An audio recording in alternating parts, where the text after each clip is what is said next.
आपने सबने कब्र देखी? कब्र देखी है? वहाँ रहना चाहता है कोई? पर वहाँ जाओ कब्रिस्तान में, मैं कई बार गया हूँ घूमते फिरते, क्योंकि जो हमारे मंदसौर में जो हमारी फैक्ट्री, उसके पीछे कब्रिस्तान। तो मैं जब भी मंदसौर जाता था ना, तो मैं पीछे कब्रिस्तान में वॉक करने निकल जाता था।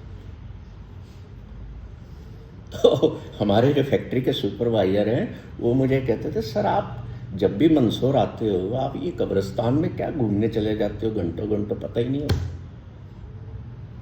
तो मैं मजाक में उनसे कहता था, मैं वो जो लोग दबे पड़े हैं उनसे बातें करता हूँ।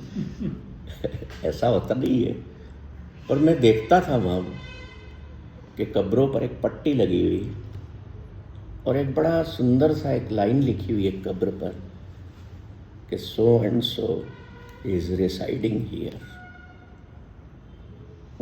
कभी आप मुस्लिमों की कब्र में नहीं होती लिखी हुई कुछ भी, जो क्रिश्चियंस है ना, कोई ना कोई स्टेटमेंट लिखा होगा, फूल पड़े हुए होंगे, उनका कब्रिस्तान भी सुंदर होता है। It's a really place to walk,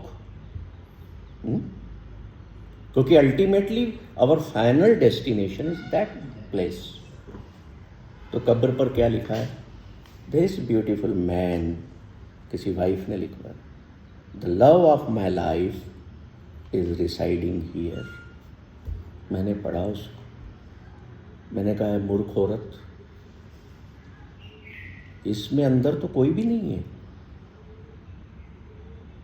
जिस चीज को तुमने अंदर डाला वो तो जिसमें डाला वही हो गई, तो who is there? Nobody is there.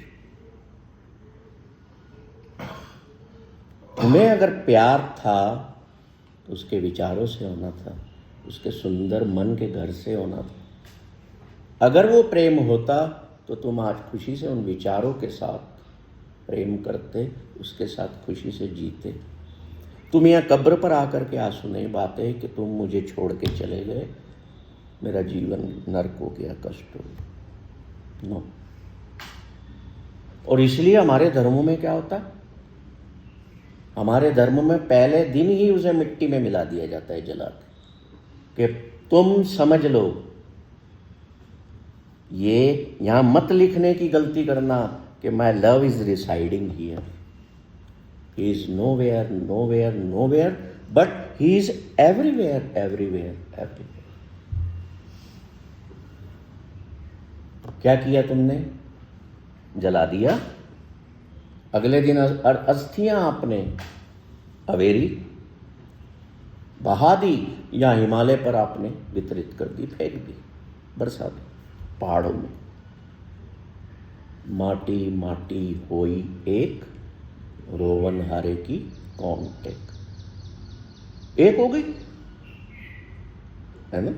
तो पहले दिन ही हमें मैसेज दे दिया जाता है कि now the soil has become the soil, why are you weeping crying O man. रो तो तब जब तेरा वो अश्र नहीं होना है। तेरा भी होना है तो अपने मन को सुंदर बनाना, उससे समझ ले उस दुख से। हम ये नहीं करते, इसीलिए जीवन में दुख पाते हैं। तो आप सब आंखें बंद करें और इस पल में लौटें जो खुशियों का पल है, जो हमारा वास्तविक घर है। इस पल में आइए,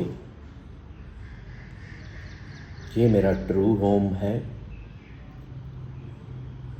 माई body is at comfort,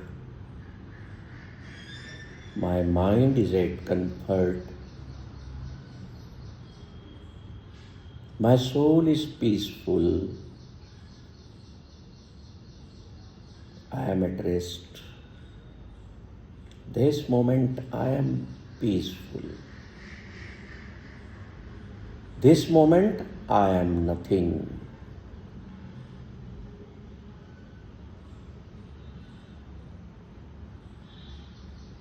I am mitti and merging in mitti. I am entering the field of oneness जहाँ से मैं निर्मित हुआ उसी में समा रहा हूँ।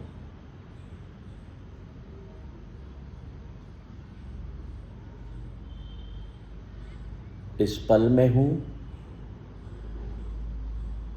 मेरी श्वास चल रही है, मैं जीवन हूँ और ये सबसे बड़ा खुशियों का मेरा यही पल है।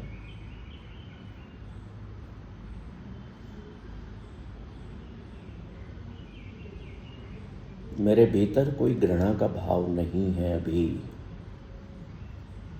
चेक करो अपने भीतर, जो मैं बोल रहा हूँ उसे चेक करते जाओ। क्या आपके भीतर किसी के प्रति घृणा है? बोलो नो। बोलिए। क्या आपके भीतर इस पल किसी के प्रति गुस्सा है? क्या आपके भीतर कोई इच्छा है इस पल? किसी के प्रति कोई डिस्क्रिमिनेशन है? इस पल में अपनी श्वासों को देख करके सोचिए कि क्या आपके भीतर कोई चाहत है अभी कुछ पाने की? कोई तनाव या कोई बंधन, कोई बॉन्डेज, किसी नए संबंध की जरूरत है?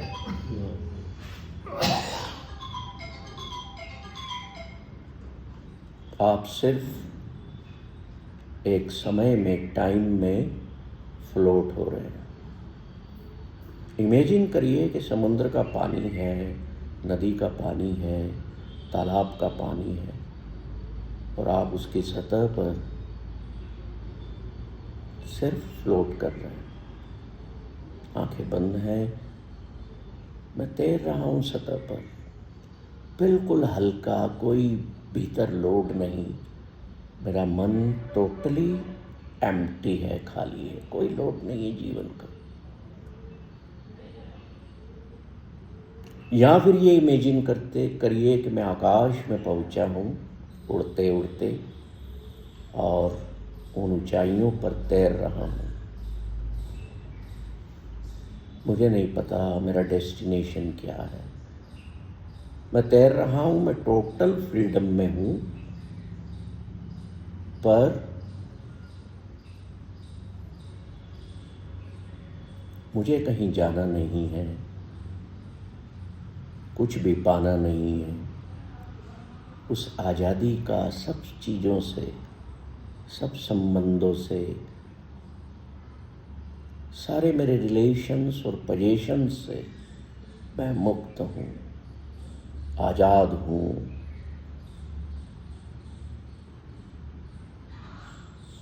मैं उस परम आनंद की अवस्था में पहुँच चुका हूँ जहाँ मुझे समझ में आ रहा है कि ईश्वर ने मुझे धरती पर बना करके क्या पाने के लिए भेजा था।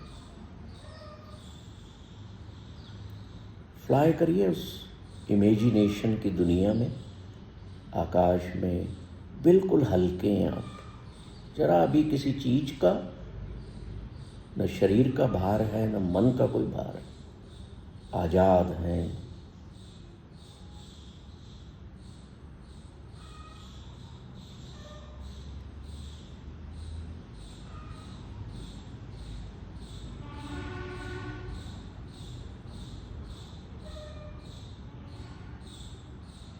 ये आज़ादी, ये फ्रीडम इज़ सो ब्यूटीफुल कि जब तक हम इस संसार में हैं, इस दुनिया में हैं, अपने अपने नित्य कर्म करते हुए कुछ पलों के लिए, कुछ क्षणों के लिए सबसे दूर हो करके, अलग हो करके प्रकृति में हम इन पलों को अनुभव में लें, इसका एहसास करें।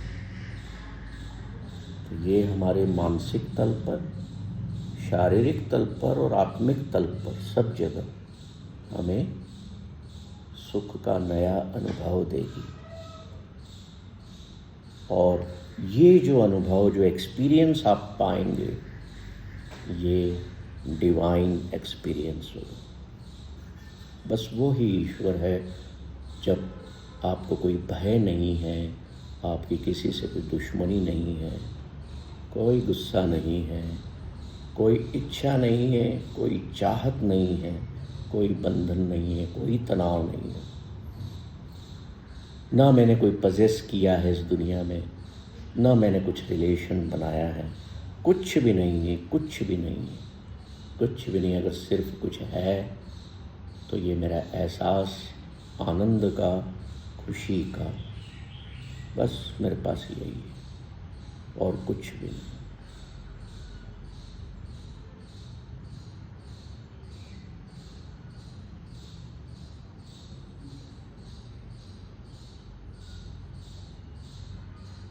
इसे कहते हैं, इस अवस्था को, कि मैं अपने नीच घर में पहुंच गया हूँ, जो मेरा अपना एक घर है, वास्तविक होम, उसमें पहुंच गया हूँ।